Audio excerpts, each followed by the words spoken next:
दोस्तों, बाबा सिद्दीकी की मौत के बाद और सलमान खान, शाहरुख खान जैसे सुपरस्टार्स को धक्के मिलने के बाद अभी के समय जिस व्यक्ति का नाम पूरे देश में सुर्खियों में बना हुआ है वो है लॉरेंस बिश्नोई।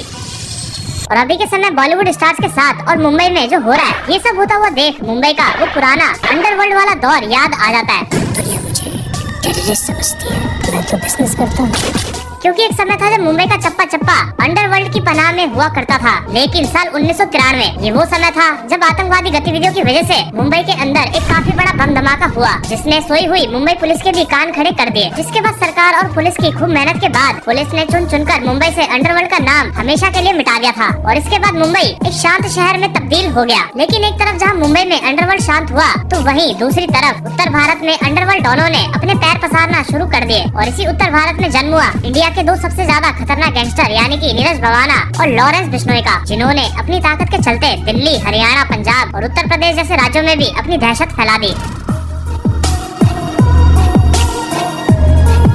लेकिन क्या आप ये बात जानते हो कि ये दोनों ही खूंखार गैंगस्टर एक दूसरे के खून के प्यासे हैं। लेकिन भला इन दोनों की दुश्मनी की असली वजह क्या है? आखिर क्यों ये दोनों एक दूसरे के खून के प्यासे हैं? तो आज की इस वीडियो में हम जानेंगे इंडिया के इन दो सबसे ज्यादा कुख्यात गैंगस्टर्स की असली कहानी। और दोस्तों यकीन मानिए ये जो कहानी है ये किसी फिल्मी स्टोरी से कम नहीं है। लेकिन दोस्तों उससे पहले आप हमें कमेंट करके बताएं कि इन दोनों गैंगस्टर्स में से ज्यादा खतरनाक कौन है। कमेंट करके अपनी राय हमें जरूर दें। नीरज भवाना का जो असली नाम है वो है नीरज शेरावत, जिसका जन्म 5 अगस्त 1988 के दिन दिल्ली शहर के नॉर्थ वेस्ट जिले में हुआ था, जिसे बचपन से बदमाशी का काफी ज्यादा शौक रहा था। नीरज के पिता का नाम था प्रेम सिंह शेरावत, जो कि डीटीसी बस में कंडक्टर की नौकरी करते थे और उनका ये सपना था कि उनका बेटा बड़ा होकर एक पुलिस ऑफिसर बने। लेकिन नीरज के इरादे तो कुछ और ही थे। छोटी सी उम्र से ही नीरज ने मारकाट और गुंडागर्दी करना शुरू कर दिया था और जब नीरज 18 साल का था तो वो अफीम का आदी भी हो गया था। अपहरण से लेकर रंगदारी तक सारे काले कारनामे उसने करने शुरू कर दिए थे। और एक बार जब नीरज ने किसी का हाथ किया तो नीरज घर से फरार हो गया और फरार होने के बाद नीरज ने अपना नाम भी बदल दिया। नीरज के गांव का नाम भवाना था, इसीलिए जुर्म की दुनिया में कदम रखते ही उसने अपना नाम नीरज भवाना रख दिया। धीरे धीरे नीरज के कॉन्टेक्ट कई सारे बड़े बड़े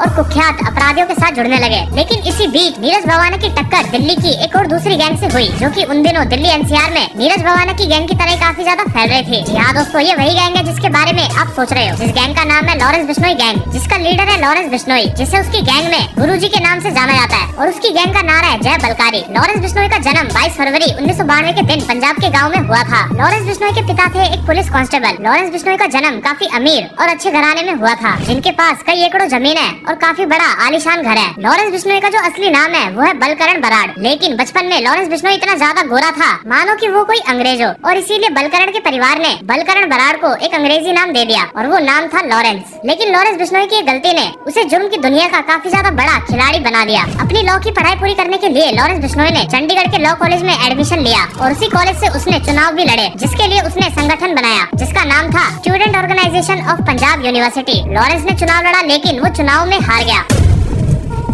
और नतीजे देखने के बाद लॉरेंस इतना भड़क गया कि उसने एक पिस्तौल खरीदी और चुनाव जीतने वाले उदय ग्रुप के सामने आकर फायरिंग भी कर दी। ये मामला पुलिस तक पहुंच गया। लॉरेंस के ऊपर केस दर्ज हुआ। इसके बाद लॉरेंस ने उदय ग्रुप को सबक सिखाने के लिए एक बड़े गैंगस्टर के साथ हाथ मिला लिया, जिसका नाम था जग्गू भगवानपुरिया। जग्गू भगवानपुरिया लॉरेंस का गुरु बन गया और इसी शख्स ने लॉरेंस बिश्नोई को जुर्म की दुनिया के सारे पैतरे सिखाए। और उस समय इन सब चीजों में लॉरेंस बिश्नोई का दोस्त गोल्डी बराड़ भी उसके साथ था। साल 2013 के आते आते दिल्ली के बढ़ते हुए क्राइम ग्राफ ने दिल्ली पुलिस की नींदें उड़ा के रख दी। उस समय दिल्ली में हो रही क्रिमिनल एक्टिविटीज का जो मास्टरमाइंड था वो थे सुरेंद्र मलिक और नीतू दबोदिया। नीरज भवाना ने अपने जुर्म की शुरुआत इन्हीं के साथ मिलकर करी थी। नीरज उनके लिए वसूली करता था। अगर नीतू दबोदिया जेल जाता तो उसकी जगह नीरज वसूली करता था। और जैसे जैसे नीरज की पावर बढ़ती गई तो नीरज ने नीतू दबोदिया को पैसे देने बंद कर दिए और अपनी खुद की अलग गैंग बना ली। और ये चीज नीतू दबोदिया को बिल्कुल भी पसंद नहीं आई। इस बात से गुस्सा है नीतू दबोदिया ने नीरज के कुछ आदमियों की हत्या भी करवा दी और इसीलिए इन दोनों गैंगों में वॉर शुरू हो गई। इसके बाद साल 2013 में दिल्ली पुलिस की स्पेशल सेल ने एक एनकाउंटर के दौरान दबोदिया को मार गिराया। इसके बाद दबोदिया के आदमी विक्रम और पारस ने दबोदिया की गैंग को संभाला और उन्हीं ने नीरज भवाना से लड़ाई को जारी रखा। किडनैपिंग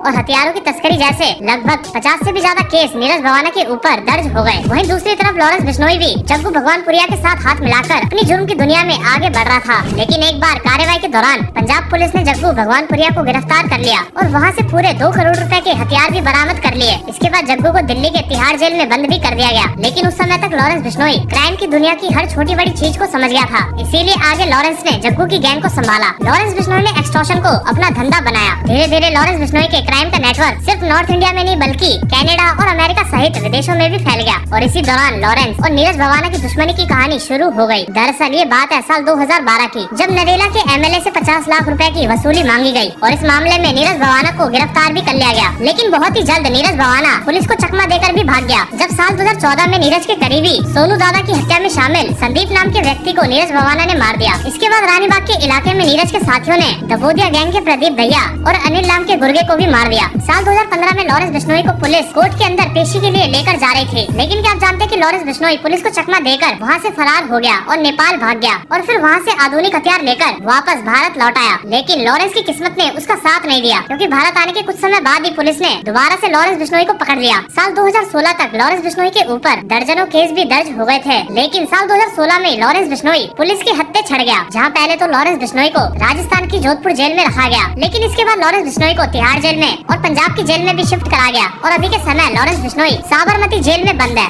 और जैसा कि आप सभी जानते हो कि लॉरेंस बिश्नोई अभी के समय साबरमती जेल में बंद होने के बावजूद भी अपनी गैंग को जेल के अंदर बैठे बैठे ऑपरेट कर रहा है। जेल में बंद होने के बावजूद भी लॉरेंस बिश्नोई के जो कांड है वो कम नहीं हो रहे, क्योंकि लॉरेंस के एक इशारे पर ही उसके गुर्गे किसी का भी काम तमाम कर देते हैं। आज सिर्फ भारत के कई राज्यों और शहरों में नहीं बल्कि अमेरिका और कनाडा जैसे देशों में भी उसके गुर्गे फैले हुए हैं। साल 2017 में लॉरेंस बिश्नोई ने जेल के अंदर रहते ही शिकार के पूर्व सरपंच यानी कि सरदार राव की हत्या भी करवा दी थी और फिर बाद में जोधपुर के अंदर अपना नाम बड़ा करने के लिए जोधपुर के एक बड़े बिजनेसमैन यानी कि वासुदेव इसरानी का मर्डर भी करवा दिया। और वहीं दूसरी तरफ अपराधों का शतक मारने वाला नीरज भवाना अभी के समय तिहाड़ जेल में बंद है और ऐसा कहा जाता है कि लॉरेंस बिश्नोई की तरह ही नीरज भवाना भी अपनी गैंग को तिहाड़ जेल के अंदर बैठे बैठे चलाता है। जब नीरज भवाना तिहाड़ जेल में बंद था तो उसी दौरान उसके कॉन्टेक्ट टिल्लू ताजपुरिया नाम के एक दूसरे गैंगस्टर से हुआ। हालांकि दोस्तों अभी तक तो नीरज भवाना और लॉरेंस बिश्नोई इन दोनों के रास्ते बिल्कुल अलग थे और इन दोनों के टकराव की शुरुआत उस समय हुई जब नीरज भवाना बम्बीहा गैंग के साथ जुड़ गया। बम्बीहा गैंग शुरू से ही लॉरेंस बिश्नोई की गैंग की दुश्मन है और ऐसा भी बताया जाता है कि सिद्धू मूसेवाला भी बम्बीहा गैंग के साथ कांटेक्ट में जुड़ा हुआ था। और जब लॉरेंस बिश्नोई के सहयोगी यानी कि विक्की मिड्डू खेड़ा के मर्डर में सिद्धू मूसेवाला के मैनेजर का नाम जुड़ा तो ऐसे में लॉरेंस बिश्नोई ने सिद्धू मूसेवाला की हत्या की प्लानिंग शुरू कर दी और गोल्डी बराड़ ने पूरी प्लानिंग के साथ 29 मई के दिन सिद्धू मूसेवाले की हत्या करवा दी। और सिद्धू मूसेवाले की हत्या की वजह से ही नीरज भवाना और लॉरेंस बिश्नोई इन दोनों के बीच कट्टर दुश्मनी पैदा हो गई, क्योंकि सिद्धू मूसेवाला की मौत के बाद नीरज भवाना ने ये ऐलान कर दिया कि सिद्धू की मौत में जिसका भी हाथ है वो उसे छोड़ने वाला नहीं है। अभी के समय नीरज भवाना को तिहाड़ जेल के एक काफी ज्यादा कड़ी सिक्योरिटी वाले सेल में रखा गया है। वहीं दूसरी तरफ लॉरेंस बिश्नोई साबरमती जेल के अंदर अंडा सेल में कड़ी सुरक्षा और 24 घंटे सीसीटीवी कैमरा की निगरानी में बंद है। लेकिन अब देखने वाली बात यह है कि दोनों में से कौन किस पर भारी पड़ता है। खैर आपका इसके बारे में